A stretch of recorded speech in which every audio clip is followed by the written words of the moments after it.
Alright, so currently on the channel I have 2 thinking videos from last week. Thank you to the TI community, in which on the X, the gentleman had asked, what about the biocyber interface? Why do we want to say no to it, etc.? Well, unbeknownst to him, because I was working on biosignals and such this morning, I grabbed a different college textbook set that Corinne had sent over with the patient data explained right there in the routing with the MAC ID protocols, and then the AI in healthcare and what it's capable of. Okay, so those 2 are now loaded. And now what we're going to take a look at from June 2002, Converging Technologies for Improving Human Performance. Nanotechnology, biotechnology, information technology, and cognitive science.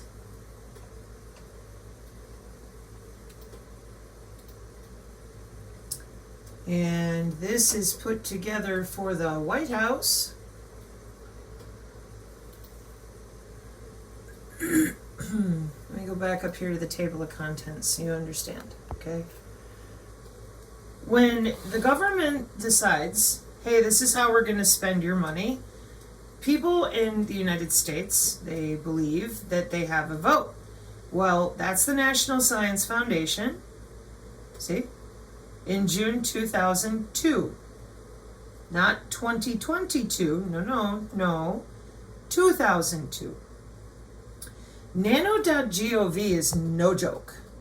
One of the biggest problems that I find with people is they have no idea at all that any of this is going on. At least that's what they claim, until we find out what their jobs are. But there are people out there who legitimately are obviously not involved in information and communication technology, electrical engineering, biomedical engineering, okay? Or your intelligence community and the police and the U.S. Marshals, or AT&T and Verizon and all their special routing companies. Yeah, it's a pretty big system, just so we're clear. However, your politicians knew. Your government employees know. No doubt about it, okay? And people who went to fight the 5G, like Lou and others, found out that people locally had contracts for installing this equipment, and then the 5G was lied about, so nobody could agree on what it was and what it could do or why. Then we ended up with more red herrings. There's no nano, there's no 5G. Just sit there and be quiet and chill, it'll all blow over. It's a vaccine. Well, this is back in 2002, and in case you don't know, here's your Agenda 2030. Let me help you out, because we have several papers to get through. Trying to clear off some of this for y'all out there so you have it. I have been loading papers on the X as well for people who are interested. So again, Internet of Things and digital twin applications in the health sector. A framework of converging you with the internet, whether you like it or not. The Internet of Things, information communication technologies integrated into all those things, the mesh networking with all those things, and it's for your health. And it's for your health. And it's for your health. And the future of healthcare, of course, since everyone wants to be healed now, well, they're going to log in, and within 48 hours, they can cure you of anything you have. Now, you would think that because it's about health, wouldn't that be the moment that as a normie, you'd be like, hey, can somebody please tell me HOW this is done? Did anybody notice that the normies don't seem real interested? They're very distracted, okay? There's a very solid reason for that, and it's called neural modulation. While they were busy working everybody up about there's fluoride in the water, they've actually been very busy logging into human bodies for load balancing body area networks. which is very, very important in order to maintain that precision and acuity, shooting those integrated circuits and beam steering them into people's tissue from a distance. Okay, I will get to that, but hang on. So we're looking right at it. It's the biodigital convergence. What does it say? Engineering, nanotechnology, biotechnology, and that information technology and cognitive science. Ain't no conspiracy theory, yet again. No Masons, no Illuminati, and it's the ooze. This isn't about religions. Yes, it is. It's a spiritual war. All right. Most of us believe that, yeah, but we can't even get there because those of you out there that do believe that, you seem to have a problem with the way God made the body perfectly. We have an immune system, we have an interstitium, yeah, and we have a human anatomical missing chunk of anatomy. And even though people have said, yeah, we hid a bunch of physics away during the Cold War and it just kind of popped back up. Okay, well, we should probably talk about that because, again, Japanese foot binding, not such a good idea. And then eventually everybody went, it's not such a good idea. Shouldn't really be doing that, augmenting our bodies that way. It's just not working out. Okay, how about the movie Footloose? We're not going to dance, it's evil, all that kind of garbage. And then people get to the point where they're like, why are we doing this? So that is why when I ask you, why are you lying about human anatomy if you're saving the world? Makes sense? And if you do believe it's a spiritual war, same question. Why lie about the anatomical aim and fire, being tethered, and HOW, your telehealth and mHealth, your future of healthcare work? Right. So here we are, and it's the same exact 20-year-old concept. They tell you right there, right away. And then when it comes to, a lot has changed in the last 20 years, okay? All these different genomics, metagenomics, transcriptomics, microbiomics, these are all omics. See other videos or Google Fingers, omics. And they're logging in and out, and they're playing with synthetic biology. They're at South by Southwest. Get your organoids and organelles. We're going to make you a little less biological and a little more synthetic. And then other people, well, they're doing that so that we can survive the plasma storms. And I look at those of you that believe that, and I'm like, you do realize they control the weather? Right? Encyclopedia Britannica, it's called geoengineering. You're welcome. So weather treaties are also in the Library of Congress in the 70s. But again, well, they're doing this to us so they can save us. And yet nobody knows about it. And nobody's willing to talk about it for what it is and return human anatomy to humans so that they can make their own decisions. That's called body autonomy. That's called consent. And last I checked, the millennials and such, they're pretty big on that, consent and body autonomy. And if I say soul sovereignty, they look at me and they're like, I don't really believe in that. Okay, well then body autonomy. And we're still back to the same problem. I don't want to be on this system. Well, I'm sorry. It's our warfare doctrine as well as our surveillance doctrine, as well as our new healthcare system. Therefore, you would think we would be talking about it. No, we're told we don't even know how it would work. The president is nuts. The Oracle guy is crazy. SoftBank is broke. Elon is pissed.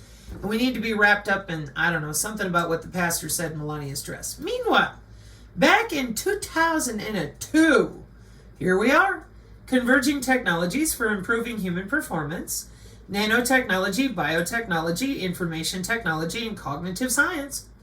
Well, that's what it says, and that's what it is, and that's what they're doing. A motivation and outlook, national strategy towards converging science and technology, converging technologies and competitiveness, vision for the converging technologies. Does that say N. Gingrich? Zone of convergence between bioinfo nanotechnologies, NASA. That says NASA. Okay, here you go, right? NASA's Nanotechnology Initiative, Biomedicine Eyes 2020, Balancing Opportunities and Investments for NBIC, The impact of convergent technologies in the future of business and the economy.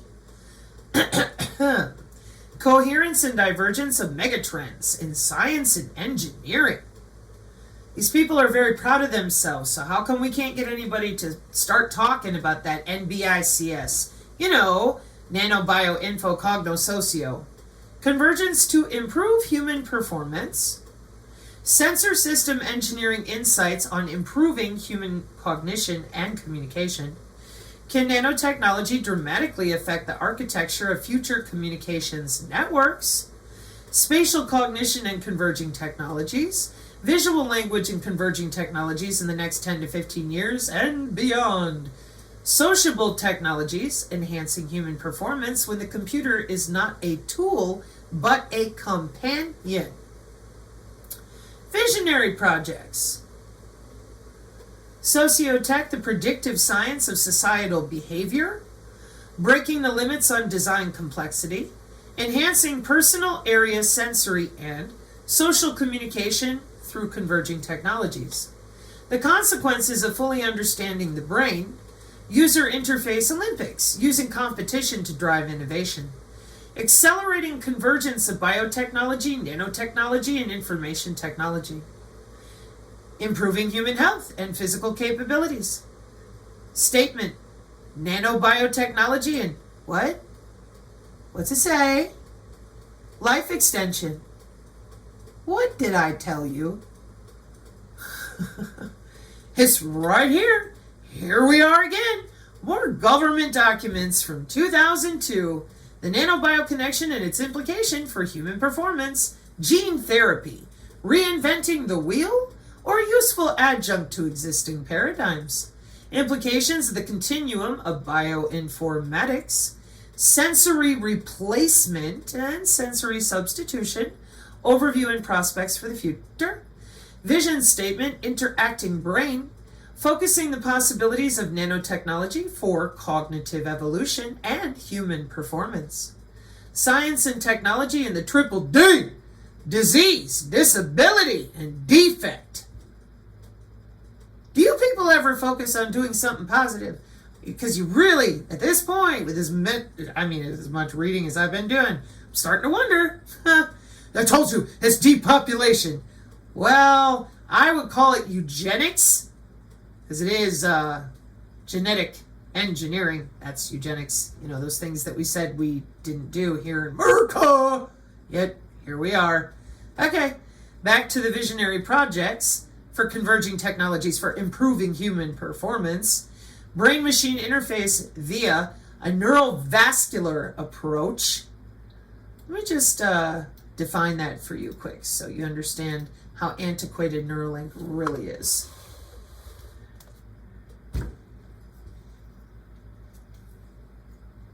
That neurovascular approach is your surgical or medical treatment that addresses conditions affecting the brain, spinal cord, and blood vessels. Neurovascular approaches use advanced technology to diagnose and treat issues like aneurysm, strokes, and blockages in the blood vessels. Stentrodes. Endovascular surgery, a minimally invasive procedure that uses a catheter to access the blood vessels through a small incision. More traditional surgical approach that allows them to directly repair the tissue. Combination of open surgery and endovascular techniques. Hang on.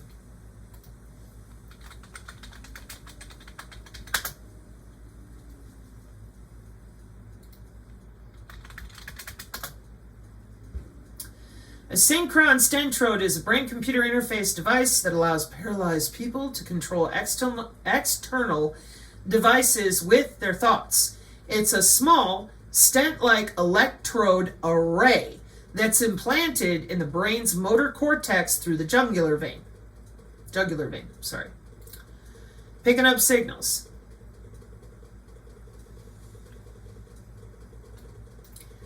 Now, let's see.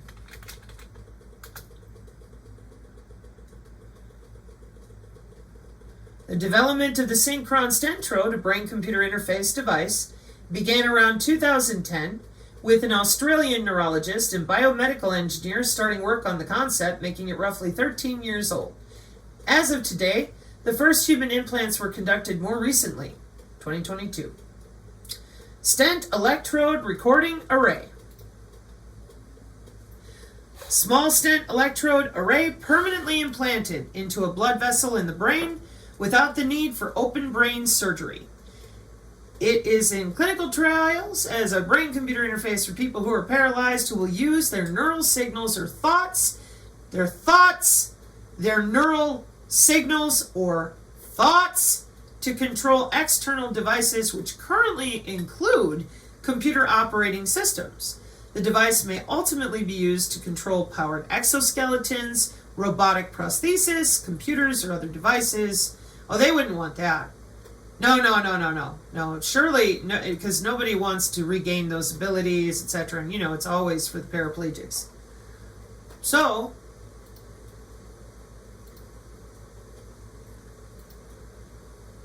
that neurovascular approach is back here in 2002. That's why with Neuralink, they're like, yeah, we'll cut your head open. They're doing that to make it faster, by the way, for the ones that want the Microsoft OpenAI Azure system on a chip.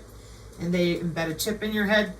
Yeah, but not everybody does want that, so there's many other ways to go about it, especially with nanotechnology and read-write to the brain. The way it's set up nowadays, it's much more about the nanodust and recombining itself into a receiver and transceiver that can be magnetically or electrically or electromagnetically accessed. How? 802.15.4, the intra-body area network some more. Human-machine interaction, potential impact of nanotechnology in the design of neuroprosthetic devices aimed at restoring or augmenting human performance. Nanotechnology, the merging of diagnostics and treatment. Artificial brains and natural intelligence. Converging technology for physiological self-regulation. Improving the quality of life of disabled people using converging technologies. So, enhancing group and social outcomes, national security, cognitive readiness and important research for national security, DARPA's programs in enhancing human performance, NBIC, nanobio info for homeland defense, chemical, biological, radiological, explosive detection, protection, future roles for science and technology and counterterrorism, nanotechnology in the Department of Defense, advanced military education and training, and on we go. Now look at this. Just look, okay? Watch this. Converging technologies for improving human performance. We've all been to iec Super Soldiers last September, okay? This is 2002. Space Force was created when? When was Space Force created? 2019, okay? Watch this.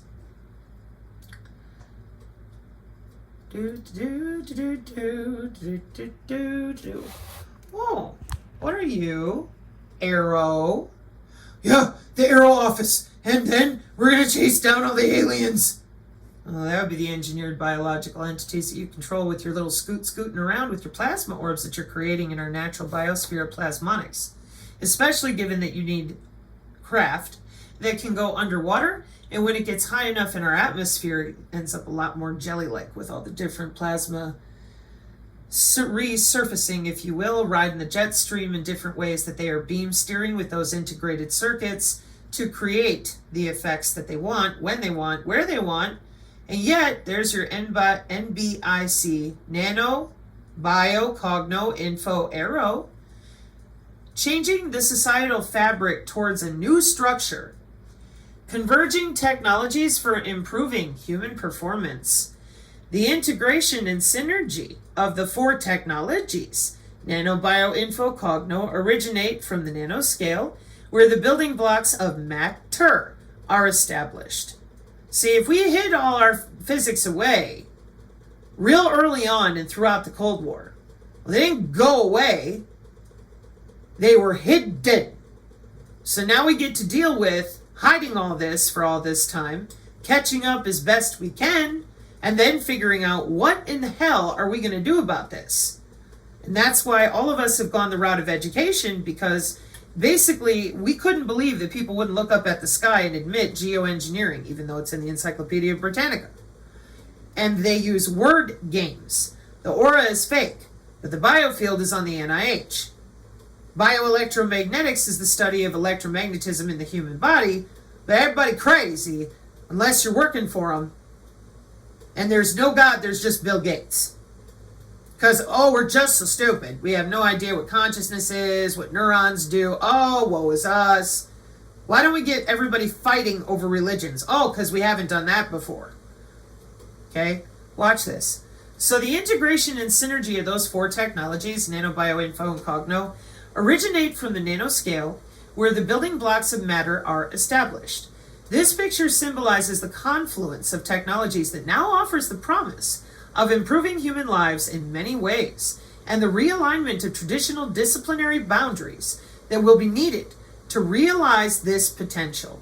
New and more direct pathways towards human goals are envisioned in working habits, in economic activity, and in the humanities. NBIC, Nano, Bio, Cogno, Info, Arrow. This picture suggests advancement of converging technologies.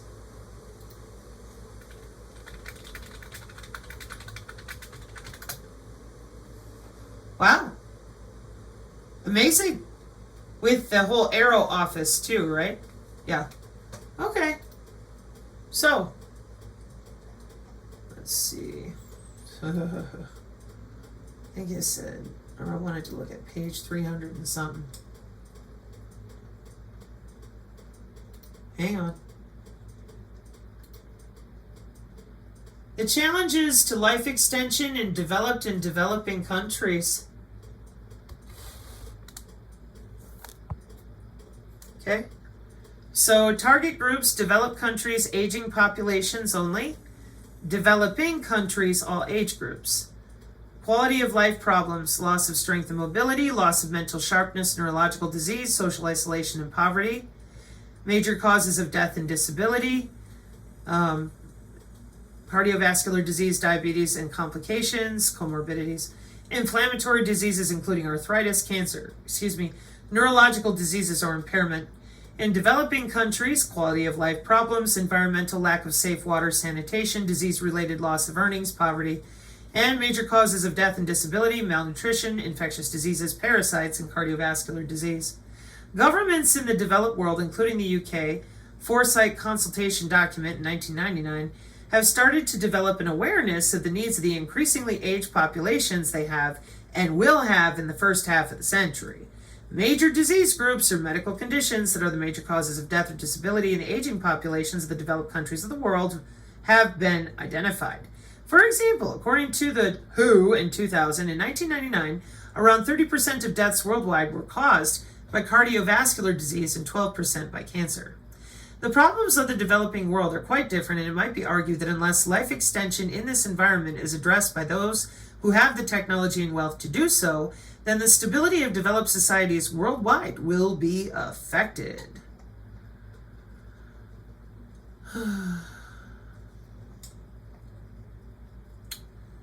So, hang on. A key element of this top-down approach to consider the whole human being and not merely the immediate interface of nanobiotechnology with its target problem. The ability to view the needs in this area from a biomedical perspective that starts with the whole human and works down through organ and cellular levels to the molecular nanoscale level will be an essential component of projects with successful outcomes in this field. There is little point in developing isolated advanced technological systems or medical treatments to find that they solve one problem only to generate many others. For example, ingenious micro devices with nanoscale features that might patrol blood vessels or carry out tissue repairs have been suggested and designed. Now we know HDIC, nanocasualty care with the DoD. However, and Professor Jordan's work. However, there has been little detailed discussion or consideration at this stage, 2002, regarding biocompatibility issues, particularly of the thrombogenicity, clot-forming potential of these devices, or of their immunogenicity, ability to stimulate an unwanted immune response. Unwanted. In this area, as in many others, there is a need for multidisciplinary teams in 2002 to work together from the outset of projects to bring medicine and technology together. Biodigitally converge me, baby. Ideally, please don't. Ideally, these research teams would include clinicians, biomedical scientists, and engineers, rather than being technologist-led projects that ignore much of the vast wealth of information we already discovered about the human body through medical and biomedical research. Accepting this need for biomedically informed project design also leads to the conclusion that understanding the cell-molecule interface, in other words, the micro-nanoscale interactions, will be a factor in the extended application of nanobiotechnology. To create a holistic approach to widespread and successful introduction of nanobiotechnologies in life extension will require interdisciplinary teams and exchange of information. Figure C1 illustrates the possible levels of intervention and some of the emerging solutions where nanobiotechnology will have a role in repair or replacement of damaged elements. Artificial organs, hang on.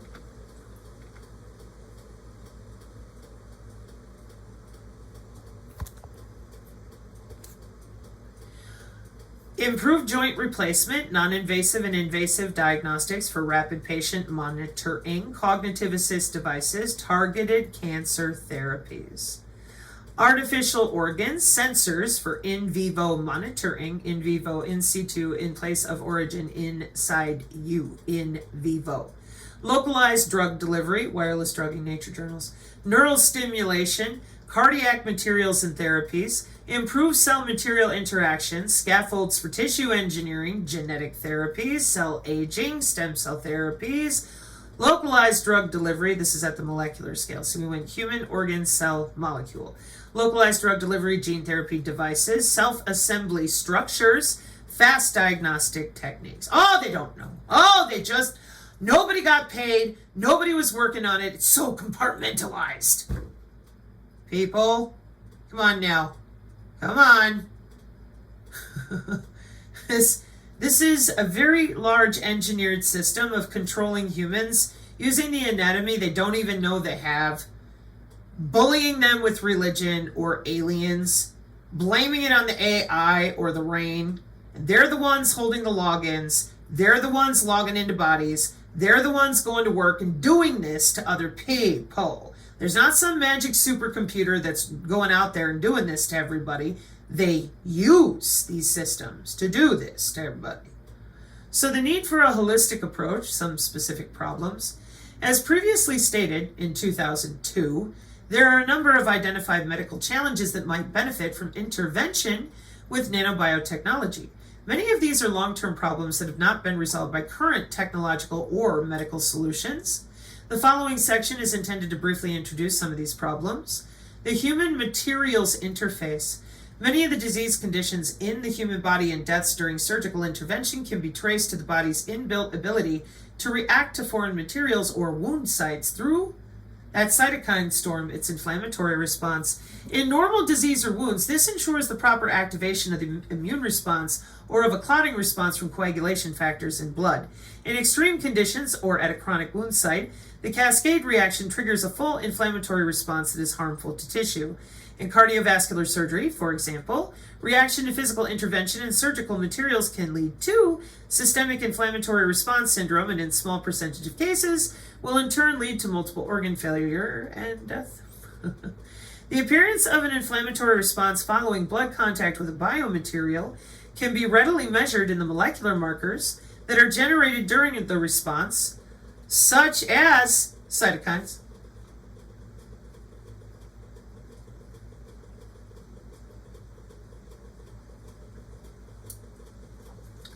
You starting to see how this works yet?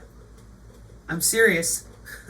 This is super dangerous to go out there and continue screaming vaccine when you guys got logins all over.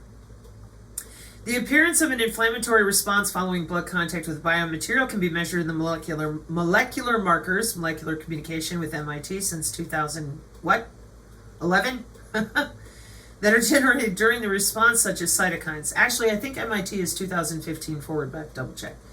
The reasons for the inflammatory response lie in molecular and cellular reactions at foreign surfaces.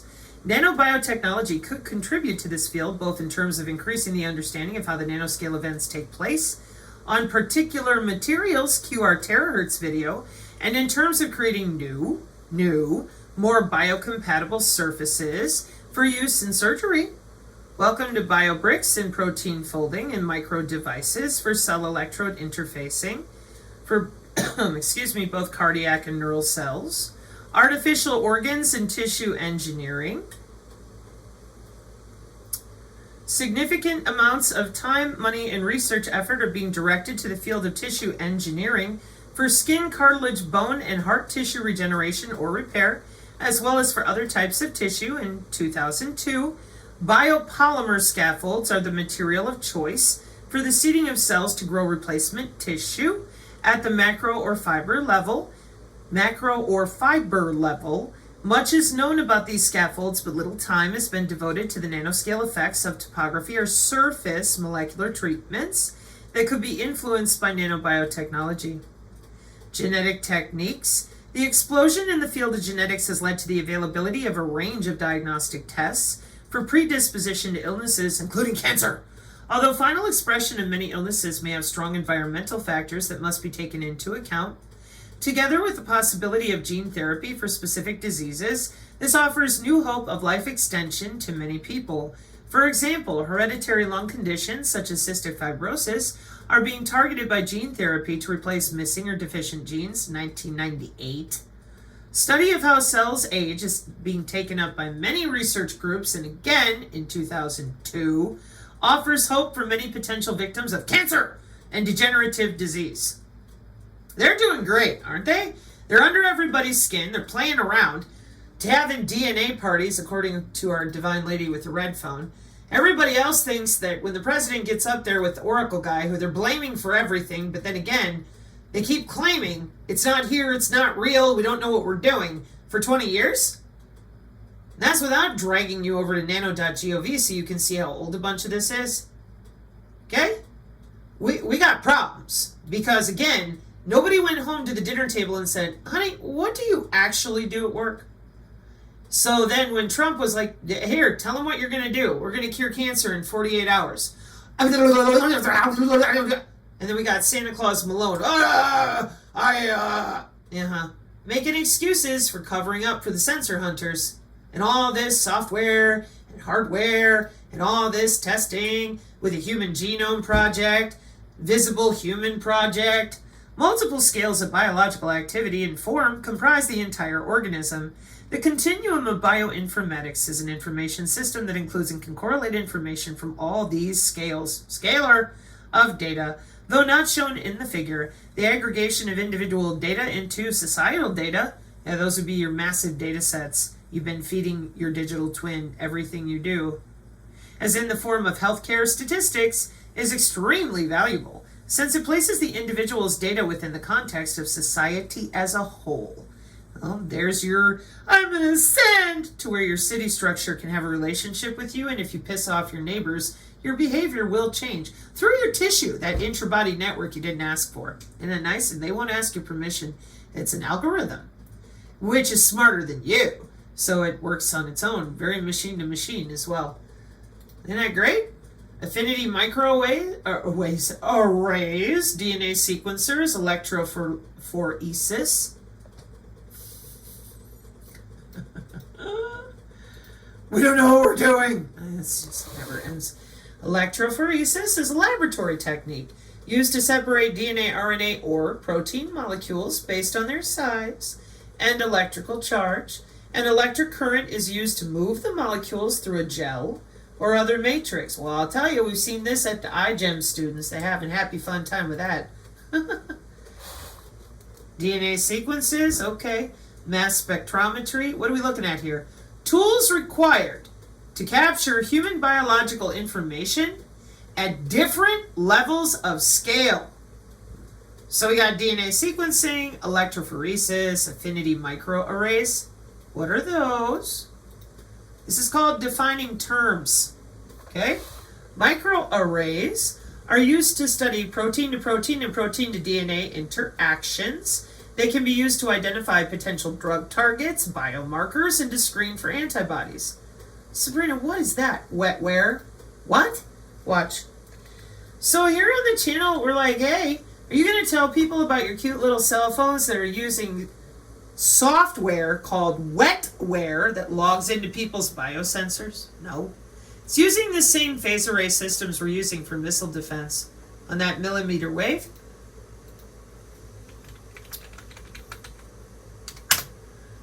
With software like Bioconductor, which is free, open source, and Linux Swiss cheese available. Free open source and open development software project for the analysis and comprehension of genomics data generated by wet lab experiments in molecular biology. Bioconductor is based primarily on that statistical R programming language, but does contain contributions in other programming languages, 2 releases each year, blah, blah, blah. Most users will find the release version appropriate for their needs. In addition, there are many genome annotation packages available that are mainly but not solely oriented toward different types of, what are we reading about? Microarrays. So if your brain went, oh, I think I've seen that. Yes, you have. A microarray is a multiplex lab on a chip. Its purpose is to simultaneously detect the expression of thousands of biological interactions. Thousands. It is a 2-dimensional array on a solid substrate, usually glass slide or silicon thin film cell, that tests large amounts of biology. And you will notice, as I try to point out every time I do this, that includes your biosensors, right there on the right-hand side. Point of care is sensor actuating, so they can adjust your insulin pump or check your Abilify pill that you swallowed, like a smart pill. Isn't that great? Aren't you excited?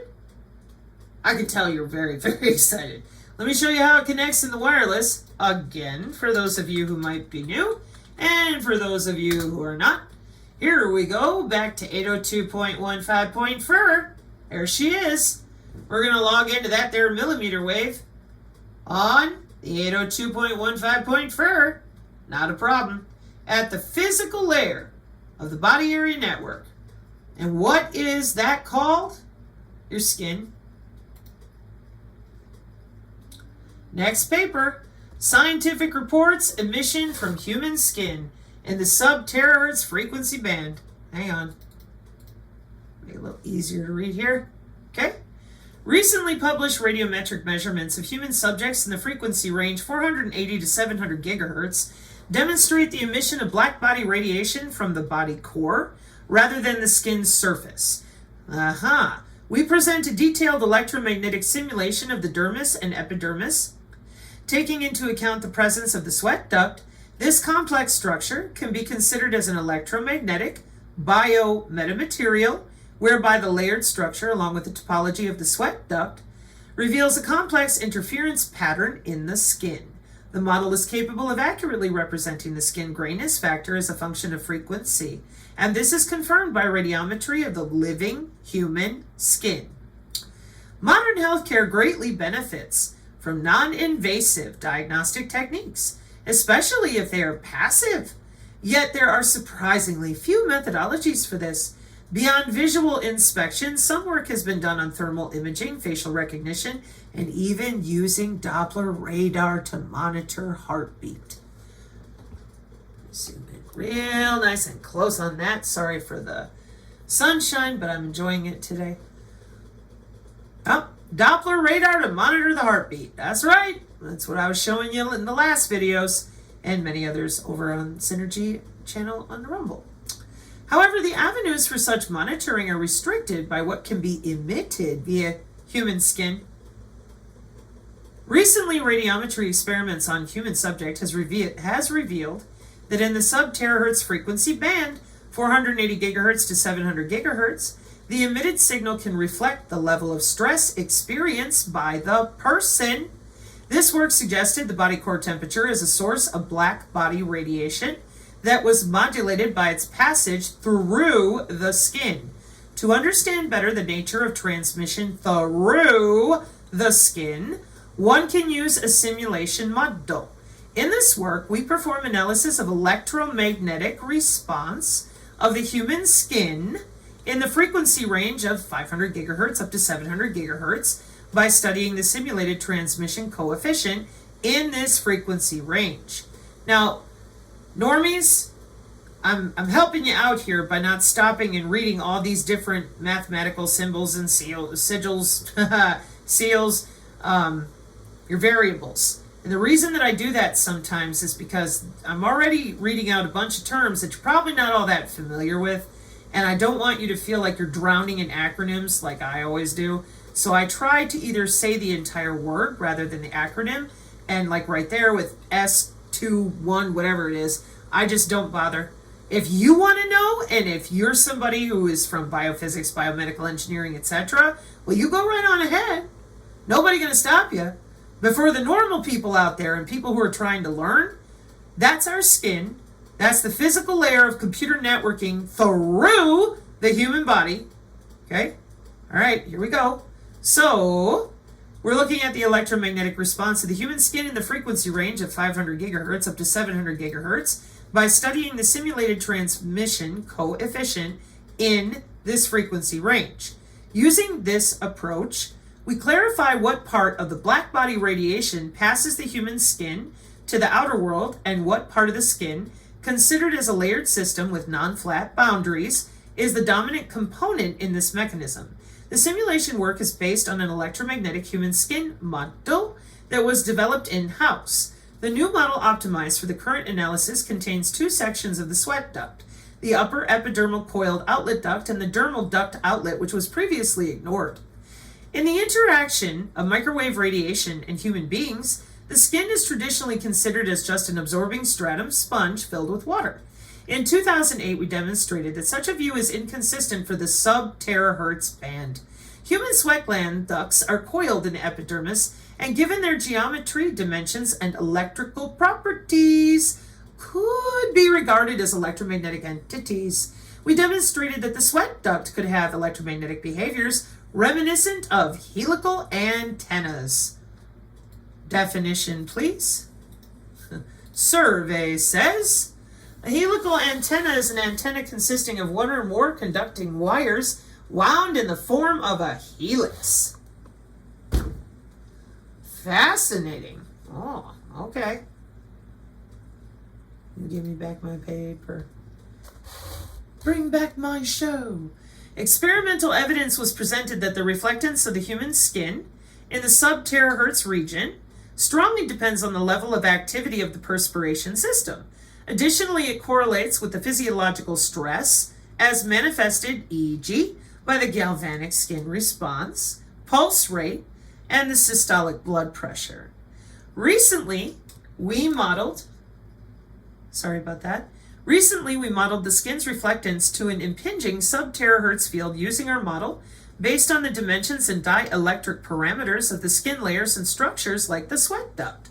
Based on this model, we have extracted the most suitable AC, alternating current conductivity, values, more math, of the sweat duct by fitting our simulation results to experimental values of reflection coefficient from human skin. I only point that out for those of you that are still struggling to understand that these are jobs. Okay, the different things that electrical engineers do with all these different measurements and their biomedical friends, and there's a bunch of other types of computer engineers and things involved, but all of it is interconnected, and that's why there are standards that are overseen by the IEC, the International Electrotechnical Commission, the ITU, the International Telecommunications Union, handed down to ISO standards to the IEEE, your International Electronics and Electrical Engineers, writing out the formulae, usually at the local level for a bunch of this stuff. So, let's see. An interesting outcome of this work is the recognition that future 5G transmissions will lead to standing wave absorptions in the skin. Frequency people, pat yourself on the back. We know. It's cool. One more time. Based on this model, we have extracted the most suitable alternating current conductivity values of the sweat duct by fitting our simulation results to experimental values of reflection coefficient from human skin. An interesting outcome of this work is the recognition that future 5G transmissions will lead to standing wave absorptions in the skin, where the presence of the sweat duct will play a dominant role. In the most recent work, a radiometric study of human emissivity emissions around 500 to 507 gigahertz was conducted on 32 volunteers. The experimental setup was based around a superconducting integrated receiver. The superconducting integrated receiver was used to measure the brightness temperature of subject's skin at 500 and 507 gigahertz for the entire subject pool. Additionally, spectral measurements in the range of 480 to 700 gigahertz were carried out on 3 subjects. Tuning the superconducting what? I want to make sure I say it right. Integrated receiver. Superconducting integrated receiver. For tuning it for each frequency point is a time-consuming process. The results demonstrated the first evidence that human stress directly affects the emission of skin. In addition, the experiment suggested that the source of the emission was, in fact, black body radiation from the body core rather than the skin surface. Well, somebody tell Rudolf Steiner, because he said that a long time ago. I was just listening to it last night from that guy I was arguing with on the channel. He asked me to take a look at a certain video. That's exactly what Steiner said. No kidding. I'm serious. You'll find out later, though. So anyways, to better understand this statement, one must investigate just how radiation in this frequency range passes through the skin and can only be done by simulation. In the following sections, the Department of Applied Physics, the Hebrew University of Jerusalem, oh, here they come, the Department of Physics in Israel. Lovely. Where's my date? 2022. Oh, looky. It's your interstitium, a schematic of human skin showing the main human skin layers and coiled sweat duct. Why do you do piloerection, you weirdos? Oh, I don't know. You're right there. And so are we, saying, get out of me.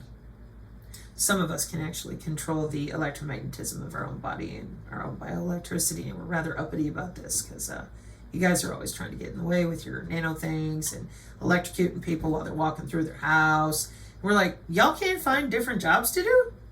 Like, really? This was what you were going for? When I grow up, I'm going to Stepford wife everybody in the whole damn world. And if they ask me about it, I'll tell them how stupid they are. There's nothing I can do about it. Leave me the hell alone. I'm busy. Going to work. Oh, upper coiled duct outlet. This is figure 2. Schematics of eccrine sweat gland. We provide a brief scientific background to the structure of human skin.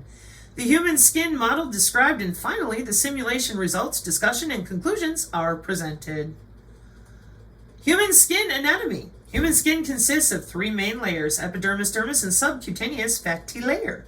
The outermost 2 layers, epidermis and dermis, are illustrated in figure 1 for the relatively thick skin of the hand.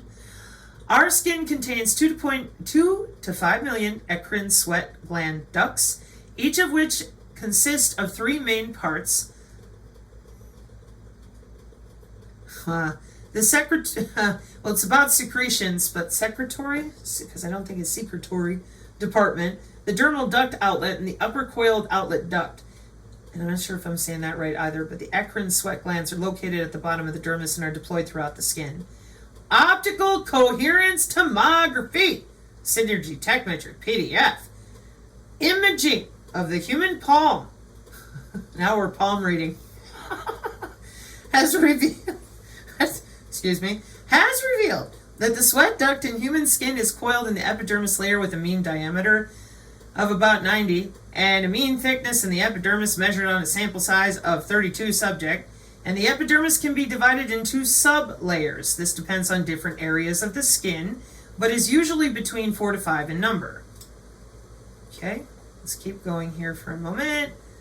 Leading to a water gradient throughout the epidermis layer. Figure 3 shows the epidermis water concentration profile as a function of the palm skin's depth, measured in the palms of the hand of 15 subjects.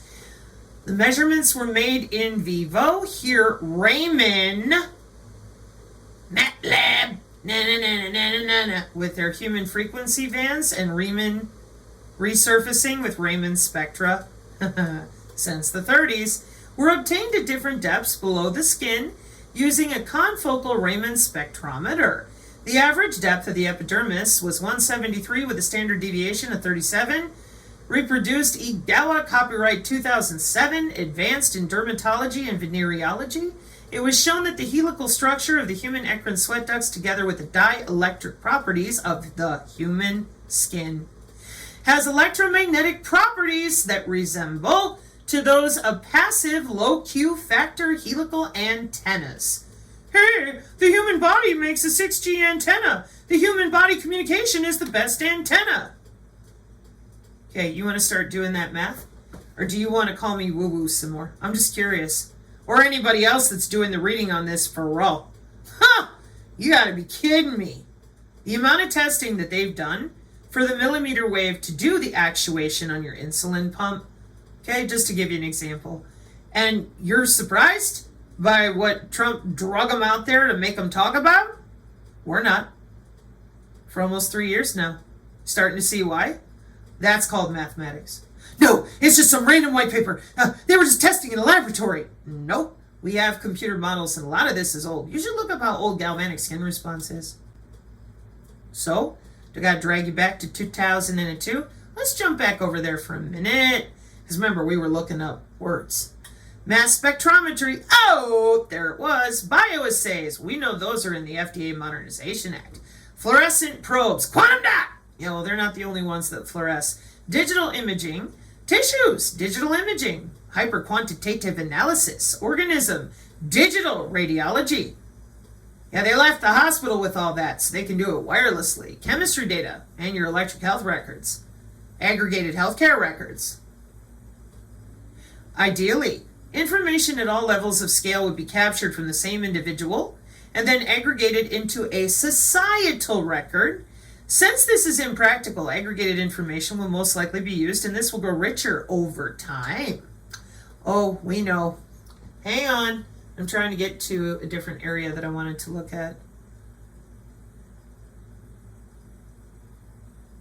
Recently, it has become possible to use automated machine vision analysis systems to measure all of the components that can be made visible within a tissue, both structural and functional, with reference to one another. This is known as hyperquantitative analysis of tissue. Preparation of tissue information in this way requires 2 steps: automated imaging that enables location of the tissue on a microscope slide and the capture of composite image of the entire tissue or tissues on the slide. The application of image analytics software that has been designed to automatically segregate and co-localize in Cartesian space the visible components of tissue, including molecular probes, if applied. Tissue information captured in this way enables very precise mathematical comparison of tissues to detect changes in toxicology testing or ultimately clinical diagnostics, like the ones they were talking about with the president. Because I'm reading you right now again from 2002. Do we upgrade things? Do we research and develop things, or do we just talk about it and kind of let it sit there? I mean, I'm sure that happens, don't get me wrong. Right. So in each case, substantial work must first be done to collect normative reference data from tissue populations of interest. More importantly, when tissue information is reduced to this level of scale, the data is made available for more precise correlation with other data sets in the continuum of bioinformatics in the following applications: backward correlation, sorter of genomic and proteomic data, or back to them omics again. Rationale: when gene or protein expression data are culled from a tissue that has undergone hyperquantitative analysis, tighter correlations are possible between molecular expression patterns and tissue features, whose known biological roles help to explain the mechanisms of disease, and therefore may help to identify drug targets more sharply.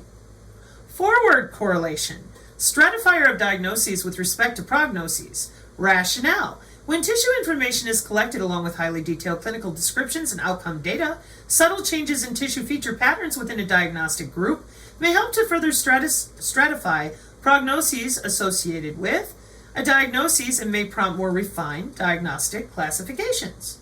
Oh, isn't that nice? What do we got? Tissue, digital imaging, automated digital tissue analysis and computation with cells, molecules, matrix, layers, and structures. Figure C6. Capture of tissue information in hyperquantitative fashion.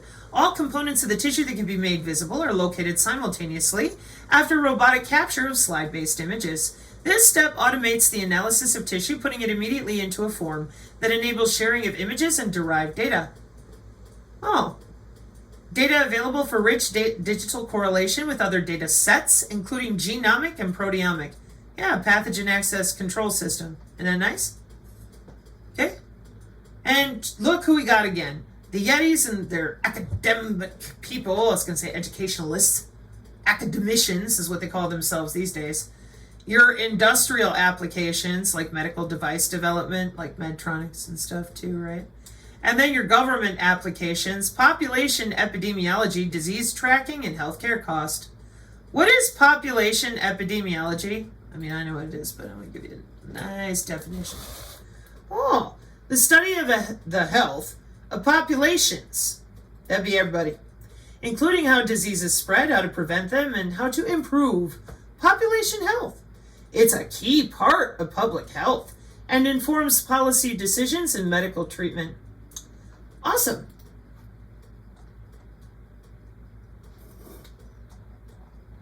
Let's scroll down to, trying to get to like 339.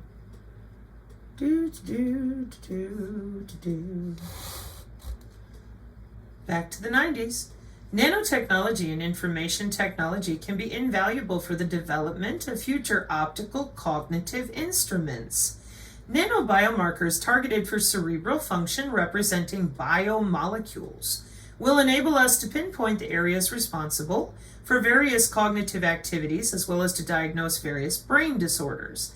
Nano-sized sources and detectors operated by very long-lasting nano-sized batteries will also be very useful for unobstructed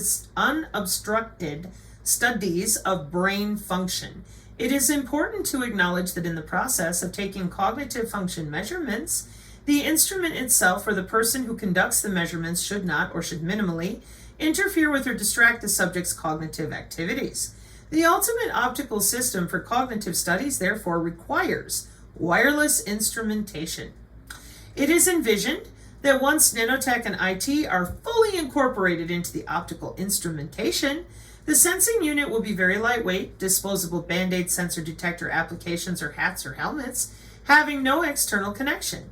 Stimuli triggering various cognitive activities can be given through a computer screen or visor with incorporating a virtual reality environment. Signal acquisition will be accomplished by telemetry and will be analyzed in real time. In 2002, the needed feedback stimulus can also be created depending on the nature of the analysis needed for further tests or treatments. Some of the important future applications of the kind of cognoscope are described as follows. See the Synergy TechMetric PDF for cognitive threat warfare technology helmets. It's great. And, sorry about that, figure C8 in room 1 and in room 2. In 2002, a schematic diagram of the future NIR cognoscope, they're here on this side, a wireless hat-like multiple source detector system can be used for brain activities while the stimulus can be given through a visor-like interactive device, while a subject can be examined or tested in a room without any disturbance by examiners or other non-cognitive stimuli. The examiner can obtain the cognitive response through wireless transmission, can analyze the data in real time, and also may be able to additional stimuli to the subjects for further tests in another room, room 2. Improving human health and physical capabilities, medical diagnoses of brain diseases, identification of children with learning disabilities, assessment of effectiveness in teaching techniques, applications for cognitive science, study of the thinking process, 93, 94, 98, applications for cognitive science, thinking, localization of brain sites responding to various stimuli, 95, 97, identification of the emotional state of a human being, communicating with others without going through currently used sensory systems. And we have a big list of references. Let's see what we got. 1998, a novel method for fast imaging of brain function non-invasively with light, optogenetics. Photon diffusion, 1993, in breast and brain spectroscopy and imaging, optics and photonics, news. 1993, cognition-activated low-frequency modulation of light absorption in human brain. 1995, shades of gray matter, non-invasive, optical images of human brain responses during visual stimulations. 1997, towards non-invasive optical human brain mapping, improvements of the spectral, temporal, and spatial resolution of near-infrared spectroscopy and optical tomography and spectroscopy of tissue, theory, instrumentation, model, and human studies. They don't know. They're all just completely compartmentalized and clueless. It's multimodal and interdisciplinary, just so we're clear. 1994, non-synchronous behavior of neuronal activity, oxidative metabolism and blood supply during mental tasks in the brain. 1998, localization of a fluorescent object in a highly scattering media via frequency response analysis of NIRTRS spectra. Biomedical engineering. 1996, imaging on brain model by a novel optical probe fiber hairbrush, frequency combing. Advanced optical imaging and photon migration. 1997, functional near-infrared image in optical tomography and spectroscopy of tissue, theory, instrumentation, model, and human studies 2. Non-invasive optical spectroscopy and imaging of human brain function, trends in neuroscience. 1997. Focusing the possibilities of nanotechnology for cognitive evolution and human performance, University of Arkansas for Medical Sciences. So one more time, this is from 2002, and as you can see by all this reading I'm doing to you, they've been working on this for 20 years, just like they say in their Agenda 2030 goals, and they damn well know what they're doing. We're going to jump back over to our black body radiation and learn about it here in just a second. I'm just trying to point out to you, and again, those of you that like to look for things that'll make it easy for people to understand, this would be a great document to comb through because it's coming straight from your government again. Let me show you what it says up here at the top, shall we? obamawhitehouse.archives.gov. You ain't reading it wrong. Huh? So, this vision and its transforming strategy will require the convergence of nanoscience, biotechnology, advanced computing, and principles in cognitive neuroscience. So we're going to talk about how wonderful we are. We're going to make everybody super intelligent. And let's see. Sensory gating. Human performance being under direct control from the brain is dependent on a pyramid of processes. Accurate human performance depends on practice gained from learning and memory, which in turn depend on selective attention. We just talked about that machine learning the other day with their new models that do that attention thing like our brain does. To the performance of the task at hand, which in turn depends on pre-attentional arousal mechanisms that determine a level of attention. Human performance can be improved with training, which involves higher level processes such as learning and memory. However, the most common factor leading to poor human performance is a low-level process, lack of attention, or distractibility. Distractibility can result from fatigue, stress, and disease. Is it possible to decrease the degree of distractibility, or at least to monitor the level of distractibility? Can nanotechnology provide a critical service in the crucial area in 1998 of distractibility? TikTok wasn't around back then, just so we're clear.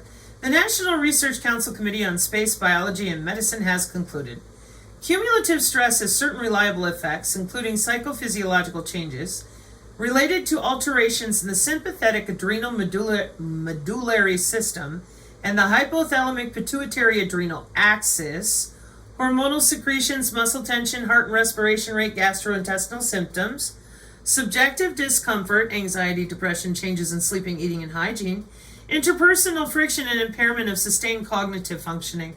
The person's appraisal of a feature of the environment as stressful and the extent to which he or she can cope with it are often more important than the objective characteristics of the threat. It is therefore critical to develop a method for measuring our susceptibility under stress, to respond inappropriately to features of the environment. Sensory gating has been conceptualized as a critical function of the central nervous system to filter out extraneous background information and to focus attention on newer, more salient stimuli. By monitoring our sensory gating capability, our ability to appraise and filter out unwanted stimuli can be assessed, and the chances of successful subsequent task performance can be determined. One proposed measure of sensory gating capability is the P50 potential. The P50 potential is a mid-latency auditory evoked potential that is rapidly habituating, sleep state dependent, and generated in part by cholinergic elements of the reticular activating system that modulates sleep-wake states, arousal, and fight versus flight responses. Using a paired stimulus paradigm, sensory gating of the P50 potential has been found to be reduced in such disorders as anxiety and PTSD. Another pre-attentional measure, the startle response, could be used. However, due to its marked habituation, measurement time is too prolonged, and because compliance uses startling loud stimuli could also be a problem, the use of the P50 potential is preferable. Sensory gating deficits can be induced by stress and thus represent a serious impediment to proper performance under complex operational demands. So we propose the development of a nanoscale module designed for the use of the P50 potential as a measure of sensory gating. Put the nano in, start measuring how the brain works, and make it work better.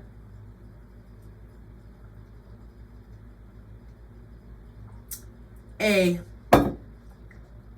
It's right over here. See, on the top of your head. Ready? Evoke potential module, including audio stimulator, earphones, surface electrodes, vertex, mastoids, and forehead. Amplifiers, averager with a wave recognition software, and data storage device for downloading. B. Near-infrared detection module for frontal lobe blood flow measurement. C. Flip-down screen for tracking eye movements and display of results from sensory gating and frontal blood flow measurements. Oh, it ain't physiological. They don't know what they're doing. They've never been in the brain before. Everybody's confused.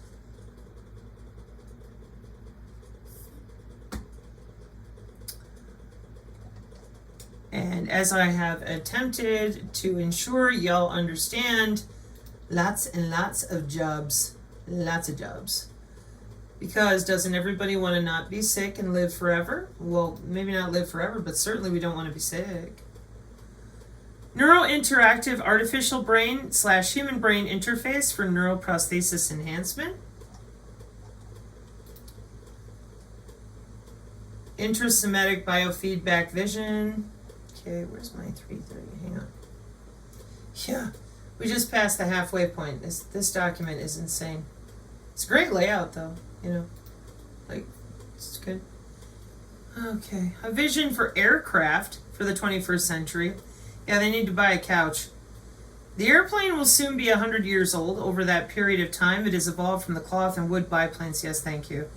The aircraft may look fundamentally different. NASA is beginning to look to birds as an inspiration for the next-gen aircraft, not as a blueprint, but as biomimetic mode.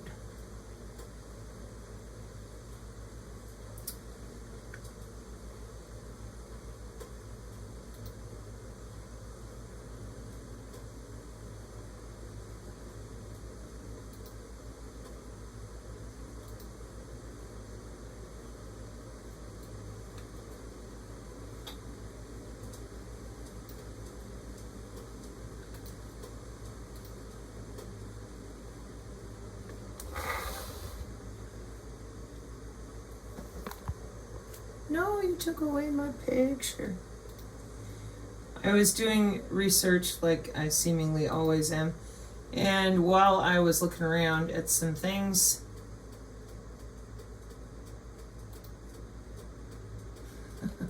there we go. What's that, Brina? Saudi Arabia could join European 6th generation fighter project November 27, 2020 for Global Combat Air Program, a joint venture between the UK, Italy, and Nippon, Japan, is developing an advanced stealth aircraft to enter service in the mid-2030s. And it's run jointly by the UK, Italy, and Japan to develop that 6th generation fighter and could gain a new partner, aka Saudi Arabia. Oh, where's your other really cool picture that I was looking at? Hang on. No.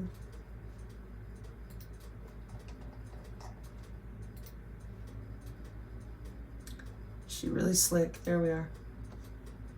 Check that out. Isn't she pretty? Pretty nifty, huh? Here's another one. Amazing. BAE Systems, Leonardo, and JAIEC, each to hold 33.3%. And Britain, Italy, and Japan will set up a joint company to develop, design, and build an advanced stealth jet, they said on Friday. Moving forward with a major defense project at a time of political turmoil and regional conflict across the world. The deal comes as European nations are scrambling to build up their militaries following Russia's invasion of Ukraine and calls from President Trump for higher defense spending, while Japan also wants to bolster its forces given what it sees as a growing threat. Again, from China. If y'all don't know the history between China and Japan, it's ridiculous. I swear, it's pretty crazy. So, look at that. The aircraft of the 21st century, in 2002, may look fundamentally different. NASA is beginning to look to birds in their biomimetic mode. Birds have evolved over the ages to be totally at home in the air. Consider our national bird. The eagle has fully integrated aerodynamic and propulsion systems. It can morph and rotate its wings in 3 dimensions, has the ability to control the airflow over its wings by moving the feathers on its wingtips. Its wings and bodies are integrated for exceptional strength and lightweight. Toward advanced aerospace vehicles, nature's way, distributed self-assessment and repair, adaptive shape control, highly efficient propulsion, exploits bio-nano-info technology revolution. Sure does. Self-healing structure with a central nervous system, smart structure with active flow control, modern advanced metal aircraft, ultra-safe, whisper-quiet, 0 emissions, extreme maneuverability, high survivability, ultra-low fuel burn. Nature's way. Yeah. Ta-da.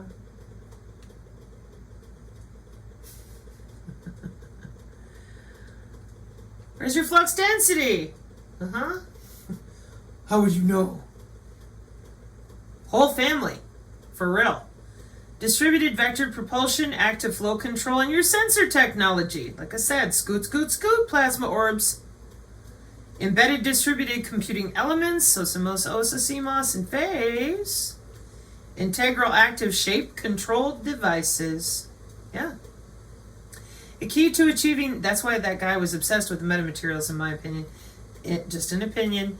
The key to achieving this vision is a fusion of nanoscale technology with biology and information technology. An example is intelligent multifunctional material systems, engineered living materials, DARPA Biotechnology's office, consisting of a number of layers, like the guy in the hat talked about, each used for a different purpose. The outer layer selected would be tough and durable to withstand the harsh space environment with an embedded network of sensors, electrical carriers, and actuators to measure temperature, pressure, and radiation to trigger a response whenever needed. The network would be intelligent. It would automatically reconfigure itself to bypass damaged components and compensate for any loss of capability. The next layer would be an electrorestrictive or piezoelectric membrane that works like muscle tissue. Oh, yeah, with a network of nerves in an aeroplane to stimulate the appropriate strands and provide power to them. The base layer might be made of biomolecular material that senses penetrations and tears and flows into any gaps. It would trigger a reaction in the damaged layers and initiate a self-healing process. Carbon nanotube-based materials are an example of one emerging technology with the potential to help make this a reality. So now you're going to tell them no to their cute little spaceships they've been working on since 2002? Oh, I don't think so, Tim. They would tell you, whoop, you. I want aliens. No, you want engineered biological entities because you don't care what they did to the rest of us to get a hold of all this. Ever notice that? The targeted individual community, the SRA community, whoever survived them long enough, and you guys just are so excited to meet your little green men. And every time we tell you that's a synthetic biology type of dealio, and that a bunch of us were disabled and harmed, I mean, you should hear the screaming. They're like, shut up, I want my aliens. Star Trek, Star Wars, I don't care what they did to you. Now I get to go fly on a hoverboard and in a craft and whatever. And there's so many of us that are out there, truly. And we're looking at you like, well, if they did this to us, what do you think they're going to do to you? Why are you so different? Just, hey, Occam's razor, man. I just keep it simple. Just asking the question. Yeah, welcome to national security.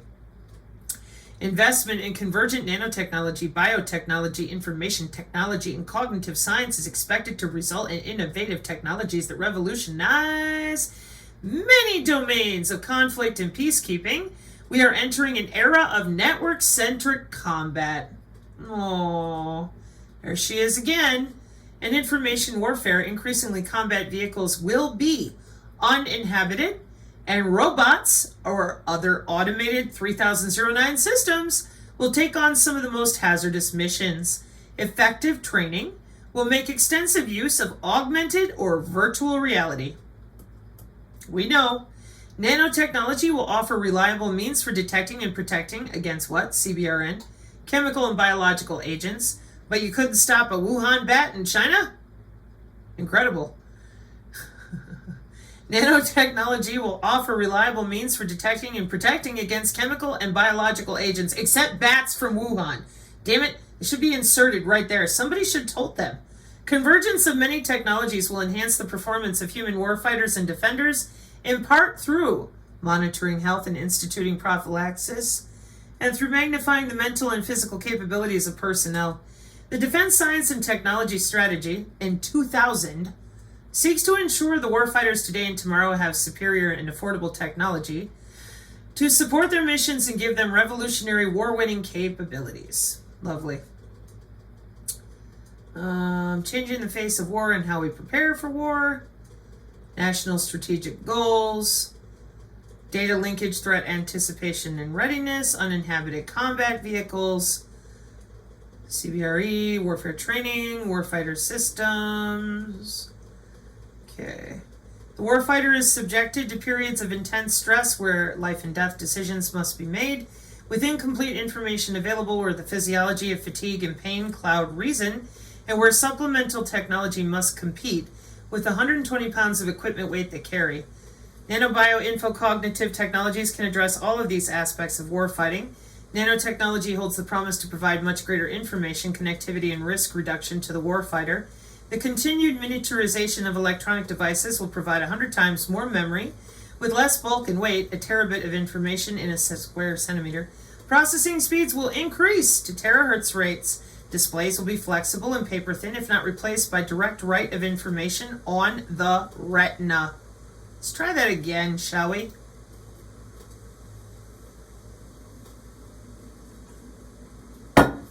We'll just write the data on your retina. You don't need goggles. You don't need a display. Just read right to the brain, your retina, internal veins and arteries, whatever we want. High bandwidth communication will be netted. Prolific unattended sensors and uninhabited automated surveillance vehicles under personal warfighter control. That's right. Right now, we've been over this on the channel for 2 years now. Weapons will automatically track targets and select precise firing times for greater accuracy. The marriage of semiconductors and biology will provide physiological monitors for alertness, chemical or biological agents, threats, and casualty assessment. The small size of the nano devices will limit the volume, weight, and power burdens. Non-drug treatment for the enhancement of human performance. Without the use of drugs, the union of nanotechnology and biotechnology may be able to modify human biochemistry to compensate for sleep deprivation, diminished alertness, enhance physical and psychological performance, and to enhance survivability rates from physical injury. Applications of our lovely brain-machine interface. The convergence of all four nanobioinfocogno fields will give warfighters the ability to control complex entities by sending control actions prior to thoughts being fully formed. The intent is to take brain signals, nanotechnology for augmented sensitivity and non-intrusive signal detection, and use them in a control strategy, information technology, and then impart back into the brain the sensation of feedback signals, biotechnology. Oh, they're clueless. Oh, we just don't know what we're doing. 1999. Science and Technology of Nanostructures in the DoD. National Research Council, Implications of Emerging Micro and Nanotechnologies. And 2001, Societal Implications of Nanoscience and Nanotechnology. Well, nobody told you, they just took your money and did what they wanted to. Okay?